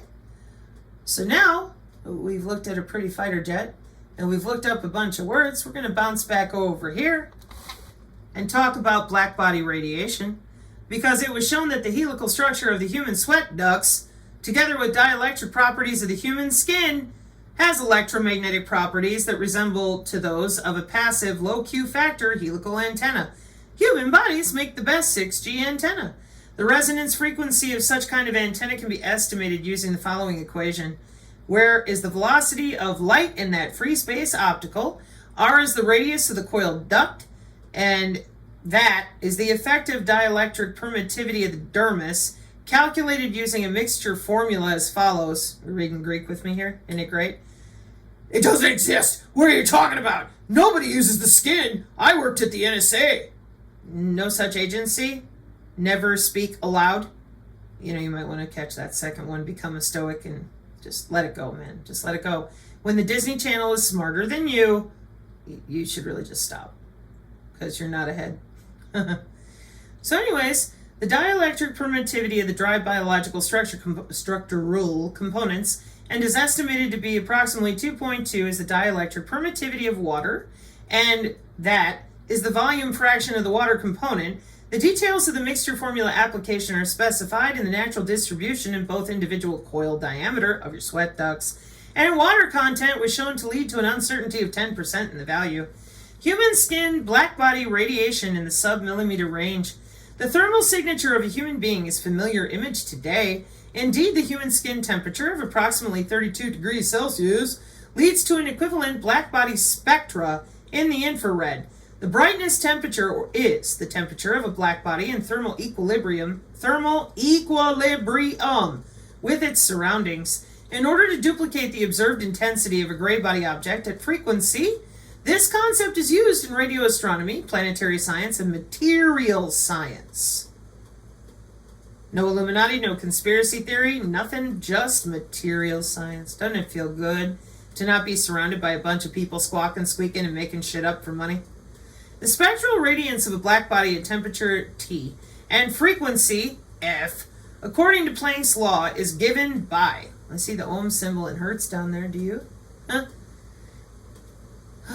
Planck constant, speed of light, Boltzmann constant, measured in terms of power emitted per unit area of the body part, per unit solid angle, per unit frequency. That's what I meant by the nonlinearity, or when Dr. Pais talked about the nonlinearity and the angle of which they're coming in for the spin, and absorption rates will have to be factored in there along with noise.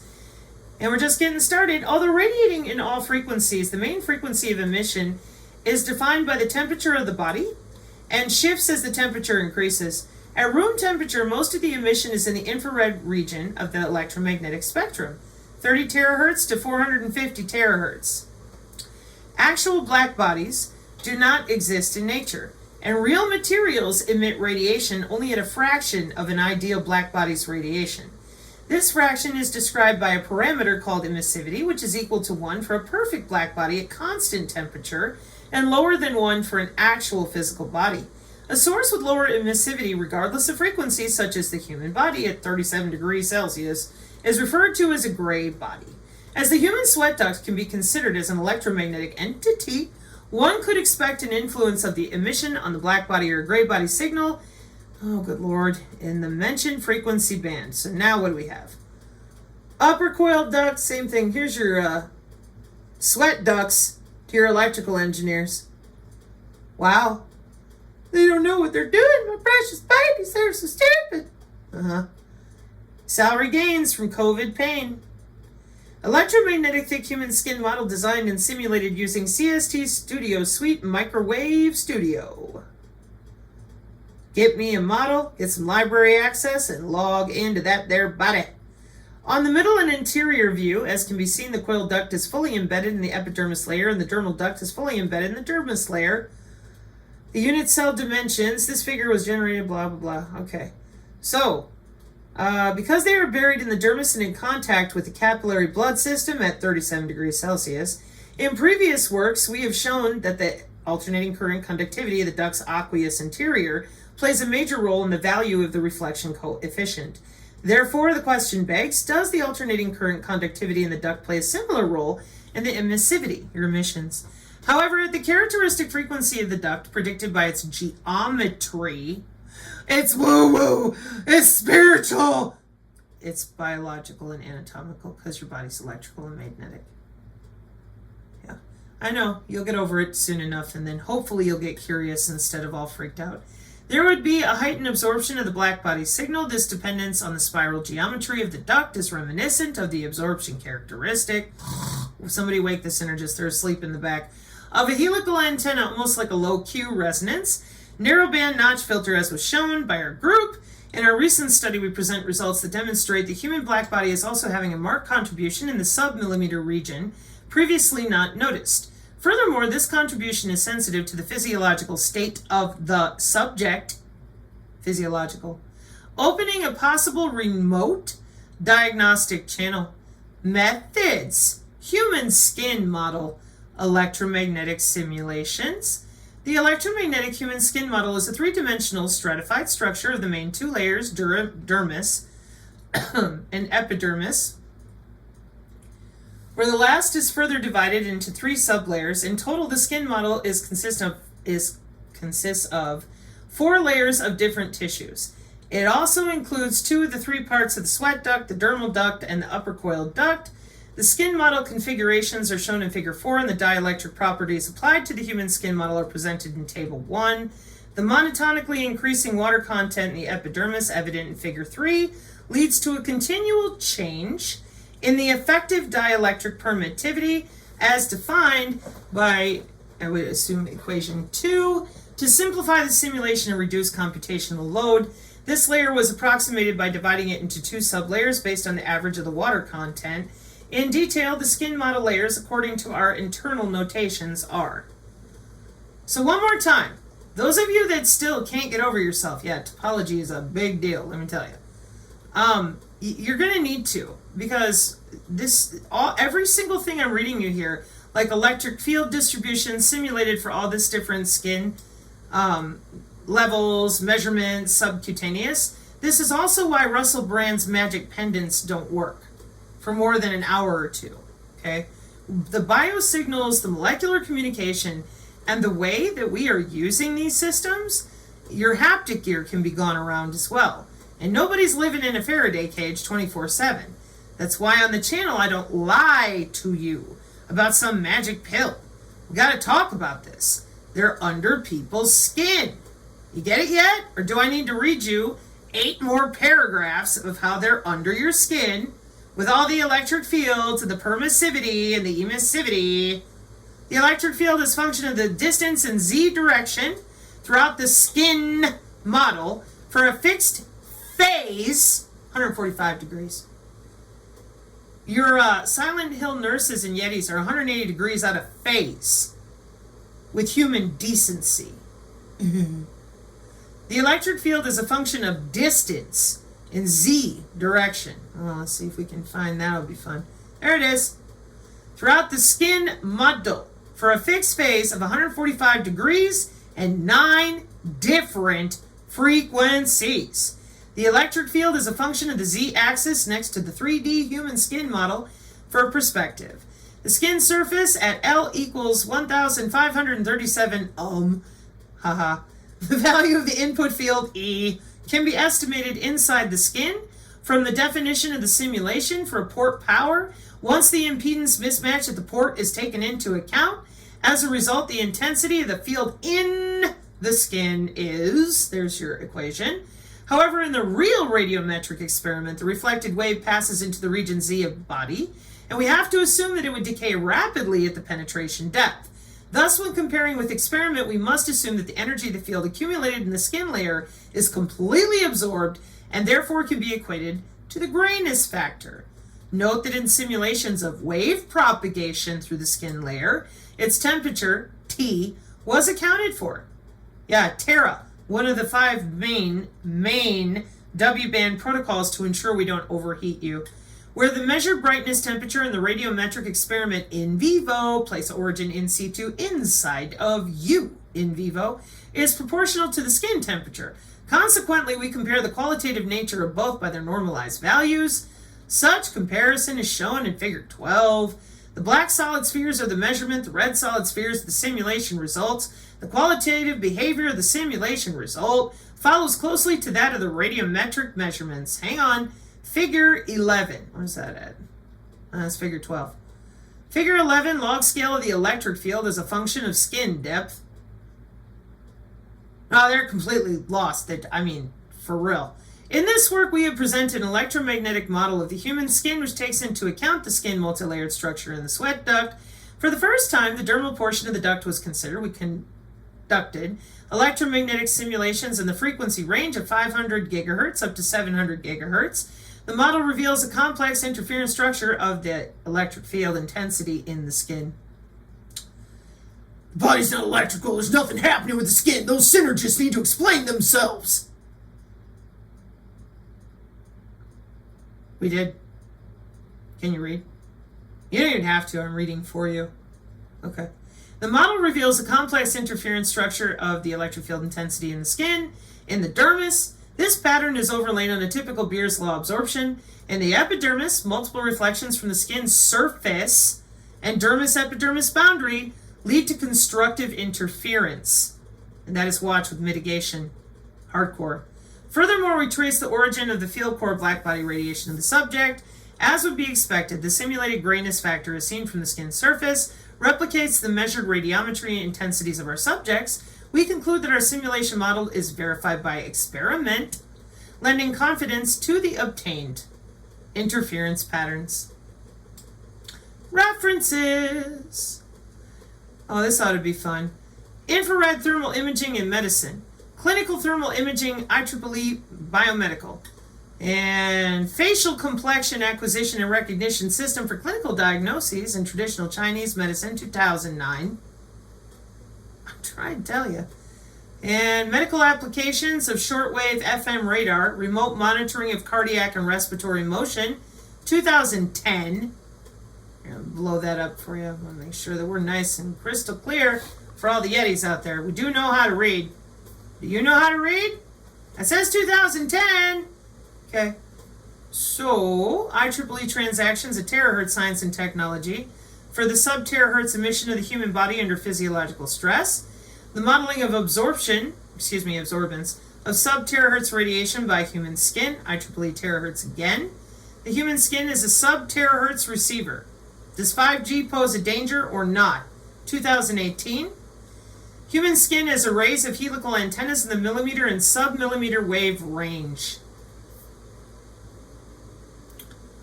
2008. The helical structure of sweat ducts, their influence on the electromagnetic reflection spectrum of the skin. IEEE Transactions Terahertz Science and Technology. 2013. Circular polarization induced by three-dimensional chiral structure of human sweat ducts. 2014. Electromagnetic modeling of human skin as a receiving and transmitting antenna array in sub-terahertz, 2019. I said terahertz bullet. I said millimeter wave. I said somebody got a phone to your bone. It ain't a joke. That's 2018. Beam steering. I said they're going to use some Linux Swiss cheese open source wetware software and log into them their biosensors. I said what I said, because it is what it is. Now, after defining a couple of these terms, because we could be here all day and all these different things, conductivity, I think I've proven my point. You think we've proven the point? How about the morphology of human sweat ducts observed by optical coherence tomography and their frequency of resonance in the terahertz frequency region from 2015? I mean, what's it going to take, man? How many of these things do we need to read to you before you admit that this is measurable? Right. So,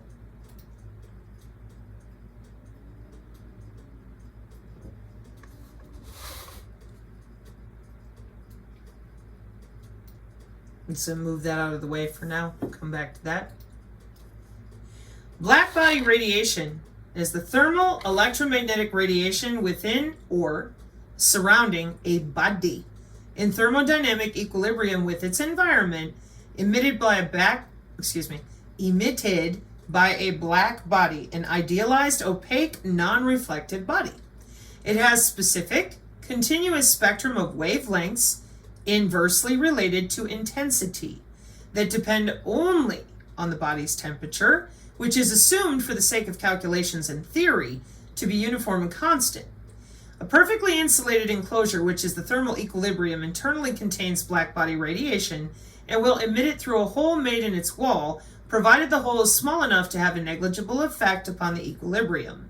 The thermal radiation spontaneously emitted by many ordinary objects can be approximated as black body radiation. I'll give you another one. A black body spectrum in the infrared region refers to the distribution of electromagnetic radiation emitted by the theoretical black body at a specific temperature, where the majority of that radiation falls within the infrared wavelength range, meaning it is invisible to the human eye. As an object's temperature increases, the peak of its black body spectrum shifts towards shorter wavelengths, so at lower temperatures the dominant emission is at the infrared band. These particles form a part of the black body spectrum in addition to electromagnetic radiation. A black body at room temperature radiates mostly in the infrared spectrum, which cannot be perceived by the human eye, but can be sensed by some reptiles. Y'all gonna love that. Okay. HelioWorks outshines all others. Infrared radiation and black body spectral intensity.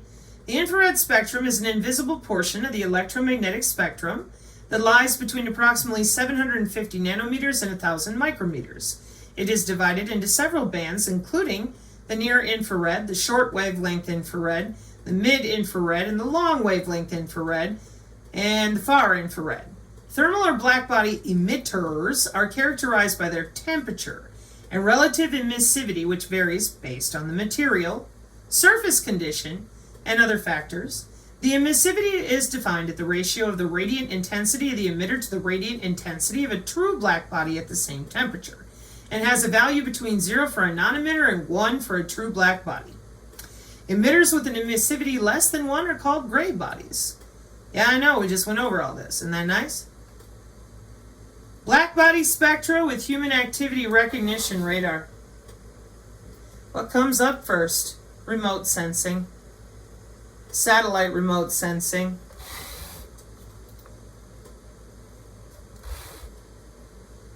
Linear array push broom, scanner mirror. Remote sensing systems used to collect multispectral. Okay, ResearchGate. I'm still human. I intend to remain that way, thank you. There we go. So, remote sensing systems used to collect multispectral and hyperspectral imagery. Boy, that looks an awful lot like the kill box. But remember, this stuff is used for more than just human bodies. So, an overview of remote sensors and techniques, see, for studying coastal ecosystems. Oh, fantastico.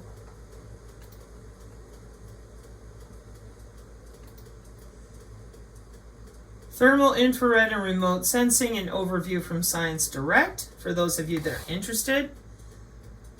Thermal infrared remote sensing refers to the use of techniques to analyze land surface temperature patterns and their relationship with surface characteristics in urban areas. Okay. Interesting. That ought to be fun. Next, sensors, MDPI again. Passive detection and imaging of human body radiation using an uncooled field effect transistor-based terahertz detector. 2020. This article belongs to the special issue, Terahertz Imaging and Sensors. This work presents, to our knowledge, the first completely passive imaging with human body emitted radiation in the lower terahertz frequency range using a broadband uncooled detector. The sensor consists of a CMOS field effect transistor with an integrated log spiral terahertz antenna. This terahertz sensor was measured to exhibit a rather flat responsivity over that terahertz frequency range with values of the optical responsivity and noise equivalent power of that, respectively. These values are in good agreement with simulations which suggest an even broader flat responsivity range exceeding 2.0 terahertz. The successful imaging demonstrates the impressive thermal sensitivity which can be achieved with such a sensor.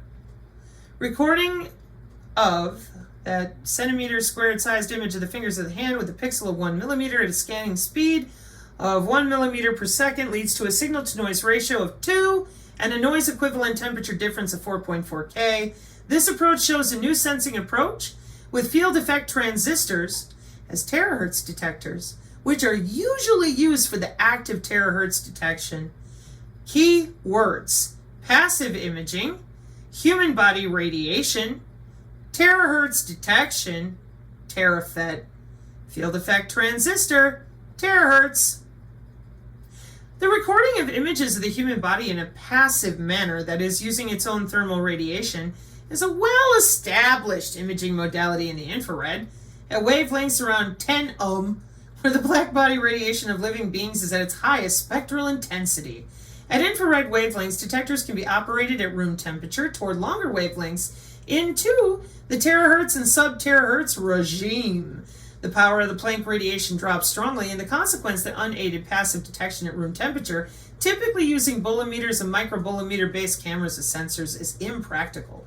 As an alternative, active illumination has been explored in the literature. Passive detection can be maintained at sub-terahertz frequencies when using superconducting sensor devices. Passive imaging with human body radiation and penetration through various materials was shown, for example, at 350 and 850 gigahertz using a detector array of 20 superconducting bolometers. Even video rate human body imaging at 350 gigahertz was demonstrated with superconducting detectors cooled below 1K. While feasible for stationary security applications, cryogenic passive imaging systems do not lend themselves for most of the potential mobile applications which have been identified. The sensing of surroundings of moving cars, airplanes, visibility through fog, clouds, and smoke, the identification of boats and oil spills, to name a few. So, millimeter wave, baby, here we come. Toward millimeter wave frequencies, passive imaging with detectors based on semiconductor diodes at room temperature, again, becomes possible despite even lower spectral intensity of the Planck radiation. The system's sub-terahertz and millimeter wave radiometers use low-noise electronic amplifiers to boost the weak signals, and often also use powerful local oscillators for frequency down conversion to immediate frequencies where amplification is easier. Oh, there's that W-band, duh, not W-band, no, W-band. The noise equivalent power of radiometer receivers in the W-band, 75 to 100 gigahertz, is below and can reach for special pixel designs. Passive imaging of a human hand was demonstrated at 220 gigahertz employing a millimeter wave radiometer with a Schottky diode held at room temperature. Nerds, electrical engineers, all of you, we use the human skin and the human body because it conducts electricity really, really good. And we've been doing it since the Cold War and World War II, really, using radar to look right through you and the walls. It's pretty intense right now with the Internet of Things and intelligent reflective surfaces. So I would appreciate it if those of you out there could get out of your own way, whatever that is, and start helping people understand that we are absolutely using the skin. Okay? 2 hours of reading to you about all these different ways. Whitening aided learning from radar microdoppler signatures for human activity recognition. Deep learning architectures are being increasingly adopted for human activity recognition using radar technology. A majority of these architectures are based on convolutional neural networks and accept radar microdoppler signatures as input.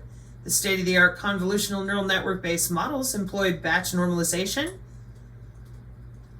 to optimize network training and improve generalization. In this paper, we present whitening-aided convolutional neural network models for classifying human activities with radar sensors, not Harry Potter wands. We replace BN layers in a CNN convolutional neural network model, batch normalization, with whitening layers, which is shown to improve the model's accuracy by not only centering and scaling activations, but also decorrelating them. We also exploit the rotational freedom afforded by whitening matrices to align the whitened activations in the latent space with the corresponding activity classes. Using real data measurements of 6 different activities, we show that whitening provides superior performance over your batch normalization in terms of classification accuracy. This is algorithm creation. This demonstrates the potential of their whitening-aided convolutional neural models to provide enhanced human activity recognition with radar sensors.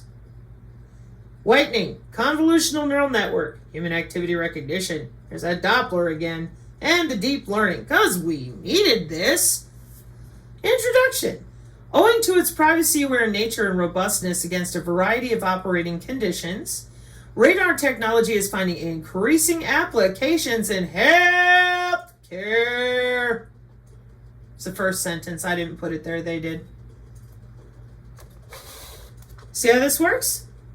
It would just be amazing if you people out there could admit that you're under the skin with the Doppler watching everybody walk through their house.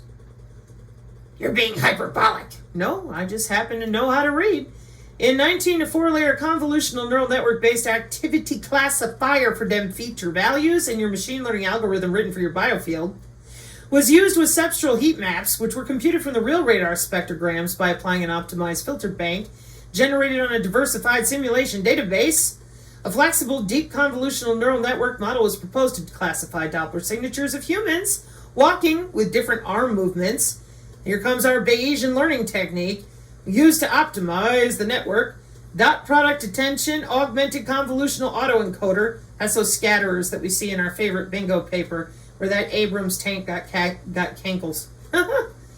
Was proposed to learn both localized information and global features from the microdoppler signatures. Superior classification accuracy achieved by attention augmented model compared to its conventional counterpart. And a bunch of different gobbledygook that if I read it to you, you'll be even more asleep. The remainder of the paper is organized as follows. Section 2 describes the radar signal model and the microdoppler signatures. The BN whitening methods are presented. Section 3, while the whitening-aided CNN models for human activity classification are described, didn't you wonder how those biosignals got classified into the right database to find the right algorithm to get to the right app on some politician's phone to know what you're going to do for 6 days in advance, or the cognitive city to read what the heck you're doing and why? Well, there you go. More algorithms to switch it out, flip it up, change the signal back and forth, the same way we transfer cell phone signals with ORAN. As far as how easy it is, how available it is, they've been at this a long time, you know. The usefulness of the whitening-aided models to achieve higher classification accuracy and provide insights into the achieved performance enhancements over a base model. Consider number 2 here, signal model and microdoppler signatures. Consider a frequency modulated continuous wave radar. Oh, ho, ho. Shall we? Let's consider that quick.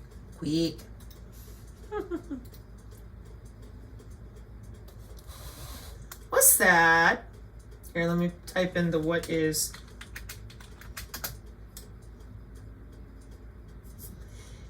Frequency modulated continuous wave radar is a type of radar system that transmits a continuous radio wave signal whose frequency is constantly changing over time, modulated, allowing for precise measurement of distance to target by analyzing the difference in frequency between the transmitted signal and the reflected echo signal received from the target. Essentially, the change in frequency over time acts as a timestamp for the distance traveled by the radar wave. Isn't that great? Aren't you excited? And more gobbledygook, except for this. Oh, I've never seen those before. They look like cameras. I better be careful. Lord only knows what they can connect to and what they can do. Besides, continuous versus pulse and a whole bunch of other happy fun time. So, here's a... Yeah, okay, that'll work. Radar frequency modulated, different frequency occurs, time signal. I will use this as the cover for everybody. And those of you that might still be awake somewhere in the back going, oh my word, Sabrina. So, sub-millimeter activity radar for humans. Okay? You have transformer radar data. There's that frequency modulated.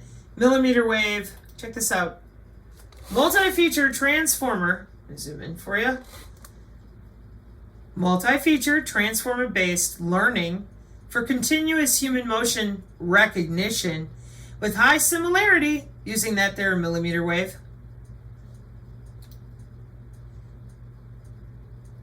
It's your forward and back with all your language models, feature values, and happy fun time of watching people when they think they're alone in their home. Can't say it enough. This is all for people's good. Why is it that nobody knows about this stuff? Wearable multi-sensor data fusion approach for human activity recognition using machine learning algorithms. July 2022. Sensors and Actuators, Science Direct. Wearable multi-sensor data fusion approach using those same machine learning algorithms is presented for activity recognition. Discriminative statistical and entropy features from RSS are extracted using DWT and EMD techniques respectively. Correlation-based feature selection technique is used to extract the prominent features to train machine learning algorithms, and an average classification accuracy of 99.63%. Hey! You're still less than the great Limbaugh. Thank you. Is achieved using DT algorithm. I liked Rush Limbaugh. I just didn't agree with everything he thought, but I still enjoyed him. Anyways, wearable sensor-based human activity recognition has a broad range of applications in healthcare, fitness, smart home, and surveillance. In spite of the substantial amount of computational research on horror, the open challenges of multi-sensor-based activity recognition, including complex temporal data, identifying discriminative feature vectors from multimodal data, and dimensionality reduction, require considerable research attention. Hence, in this paper, using multi-resolution time-frequency analysis of received signal strength between the wearable sensors, we present a supervised machine learning-based activity recognition framework, the multi-sensor activity data acquired using the wireless sensor network nodes, air molecules on crack, and inertial sensor embedded in a smartphone are decomposed using the discrete wavelet transform. Aww. And the empirical mode decomposition. Aww. Techniques for extracting the prominent feature vector. Using the discriminative statistical features from the discrete wavelet transform, along with the entropy features from the empirical mode decomposition, the 4 machine learning classifier models, such as support vector machine, there she is, K-hop nearest neighbor, ensemble classifier, and decision tree, are trained to classify various human activities. Because we needed all this. The efficacy of the proposed design is assessed on a publicly available data set from UCI, and the experimental results, assessed using the confusion matrix and parallel coordinate plot, substantiate that the proposed machine learning-based human activity recognition framework can achieve a maximum classification accuracy, still less than Limbaugh, like I said, of 99.63% and is superior to several state-of-the-art machine learning techniques. Now, one more time, those of you that scream and cry and complain, that is your body talking to the internet, and your feature values, feature extraction, it's up there in red. Zoom in for you, okay? And there's all your activity in a database. And there they are with all their machine learning algorithms and all the different ways they're logging in and logging out and having a good old time. And you're walking around out there telling them, they have no idea what they're doing. Everybody's just dumb, and it's the aliens and they're here. Yeah, I think it's time to start the learning, Lucy-Loose, for real. Okay, I'm going to throw this one in there too, because it's multi-feature transformer-based learning for continuous human motion recognition with high similarity. Make sure you two, yeah, and the data fusion sensors.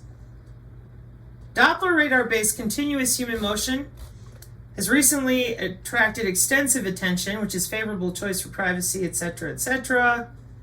Human motion recognition, it's a lot to do with elderly people. It can prevent falls in residential care homes for elderly people. Human motion recognition can be achieved using wearable sensors, camera-based, radar-based.